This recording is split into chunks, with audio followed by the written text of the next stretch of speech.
भगवान श्री कृष्ण कहते हैं, जब किसी व्यक्ति को किसी घटना में अन्याय का अनुभव होता है तो वो घटना उसके अंतर मन को झंझोर देती है। समस्त जगत उसे अपना शत्रु प्रतीत होता है। अन्याय दिखने वाली घटना जितनी बड़ी होती है, मनुष्य का हृदय भी उतना ही अधिक विरोध करता है। उस घटना के उत्तर में वो न्याय मांगता है और ये योग्य भी है। वास्तव में समाज में किसी भी प्रकार का अन्याय व्यक्ति की आस्था और विश्वास का नाश है। किंतु ये न्याय क्या है? न्याय का अर्थ क्या है? अन्याय करने वाले को अपने कार्य पर पश्चाताप हो और अन्याय भुगतने वाले के मन में फिर से विश्वास जागे समाज के प्रति। इतना ही अर्थ है ना न्याय का। किंतु जिसके हृदय में धर्म नहीं होता, वो न्याय को छोड़कर बैर और प्रतिशोध को अपनाता है। हिंसा के बदले प्रतिहिंसा की भावना लेकर चलता है। स्वयं हुई पीड़ा से कहीं अधिक पीड़ा देने की चेष्टा करता है और इस मार्ग पर चलते हुए अन्याय को भुगतने वाला स्वयं अन्याय करने लगता है। शीघ्र ही वो अपराधी बन जाता है। अर्थात अन्याय और प्रतिशोध के बीच बहुत कम अंतर होता है और इसी अंतर का नाम है धर्म। क्या ये सत्य नहीं?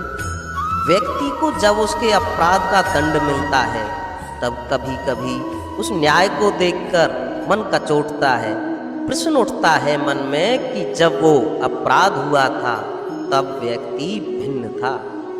उसके पश्चात उसने इतने पश्चाताप किए, स्वयं में इतना परिवर्तन किया, फिर उसे दंड क्यों मिले? पर जहाँ आघात होता है वहाँ प्रतिघात भी होता है। जैसा कर्म वैसा फल।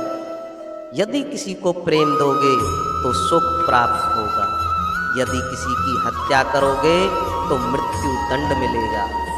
जैसा कार्य वैसा ही न्याय। तो फिर प्रायश्चित और पश्चाताप का कोई मूल्य नहीं है? अवश्य है मूल्य। प्रायश्चित और पश्चाताप मनुष्य की आत्मा को बलवान करता है। आने वाले दंड को स्वीकार करने के लिए मनुष्य को तैयार करता है। अर्थात बिना प्रायश्चित के दंड को स्वीकार करने का कोई मूल्य है? स्वयं विचार कीजिए। भगवान श्री कृष्ण कहते हैं, मनुष्य के हृदय में भय का साम्राज्य रहता है सदा। कभी संपत्ति के नाश का भय, कभी अपमान का भय, कभी अपनों से छूट जाने का भय। इसलिए भय का होना सबको स्वाभाविक ही लगता है। क्या कभी विचार किया है, जो स्थिति या वस्तु भय को जन्म देती है, क्या वहीं से वास्तव में दुख आता है? नहीं, ऐसा तो कोई नियम नहीं। और सबका अनुभव तो ये बताता है कि भय धारण करने से भविष्य के दुख का निवारण नहीं होता। भय केवल आने वाले दुख की कल्पना मात्र ही है, वास्तविकता से इसका कोई संबंध नहीं।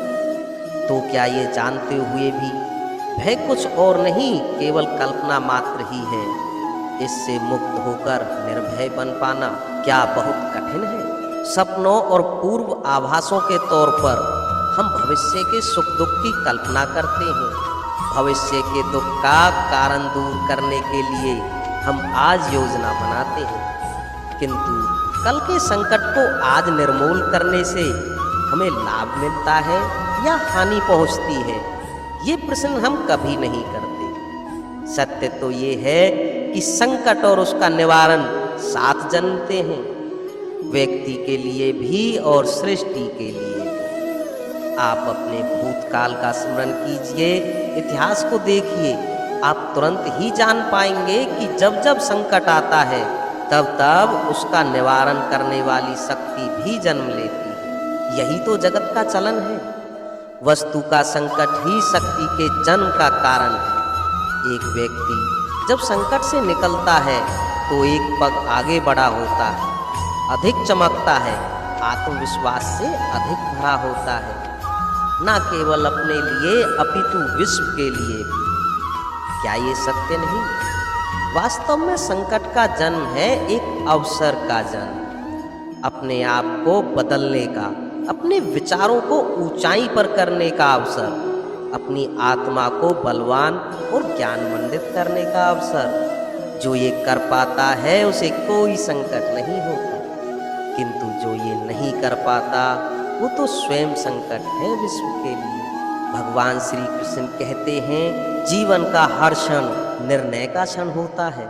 प्रत्येक पद पर किसी दूसरे पद का निर्णय करना ही पड़ता है, और निर्णय अपना प्रभाव छोड़ जाता है। आज किए गए निर्णय भविष्य में सुख अथवा दुख निर्मित करते हैं, ना केवल अपने लिए, अपने परिवार के लिए भी, आने वाली पीढ़ियों के लिए भी। जब कोई दुविधा सामने आती है तो मन व्याकुल हो जाता है, अनिश्चय से भर जाता है। निर्णय का क्षण युद्ध बन जाता है और मन बन जाता है युद्ध भूमि। अधिकतर निर्णय हम दुविधा का उपाय करने के लिए नहीं, अपने मन को शांत करने के लिए लेते हैं। पर क्या कोई दौड़ते हुए भोजन कर सकता है? नहीं। तो क्या युद्ध से जूझता हुआ मन कोई योग्य निर्णय ले पाएगा? वास्तव में शांत मन से जब कोई निर्णय करता है तो अपने लिए सुखद भविष्य बनाता है, किंतु अपने मन को शांत करने के लिए जब कोई निर्णय करता है तो वो व्यक्ति भविष्य में अपने लिए कांटों भरा वृक्ष लगाता है। भगवान श्री कृष्ण कहते हैं, निर्णय के क्षण में हम सदा ही किसी अन्य के सुझाव, मंत्रणा या परामर्श को आधार बनाते हैं, और हमारे भविष्य का आधार हमारे आज किए गए निर्णय के ऊपर होता है। तो क्या हमारा भविष्य किसी अन्य के परामर्श, किसी अन्य के सुझाव का फल है? क्या हमारा संपूर्ण जीवन किसी अन्य की बुद्धि का परिणाम है? क्या हमने कभी विचार किया है?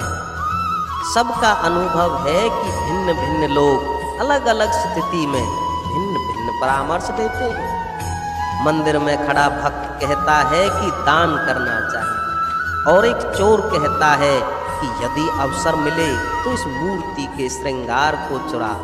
धर्म से भरा हृदय सदैव धर्म का परामर्श देता है, और अधर्म से भरा हुआ हृदय अधर्म का ही परामर्श देता है। धर्म में सुझाव ही मनुष्य को सुख की ओर ले जाता है, किंतु ऐसे परामर्श का स्वीकार करना तभी संभव होता है जब हृदय में धर्म हो, अथवा किसी का सुझाव या परामर्श स्वीकार करने से पूर्व स्वयं अपने हृदय में धर्म को स्थापित करना क्या आवश्यक नहीं? स्वयं विचार कीजिएगा। तो दोस्तों, इस वीडियो में बताए गए भगवान श्री कृष्ण के विचारों को अगर आप अपने जीवन में अपनाते हैं तो कठिन से कठिन समय में भी आप धैर्यवान बनकर रह सकते हैं, जिससे आप सफलतापूर्वक अपने लक्ष्य पर पहुंच सकते हैं। तो दोस्तों, फिर मिलते हैं नेक्स्ट वीडियो में। तब तक के लिए जय श्री कृष्णा।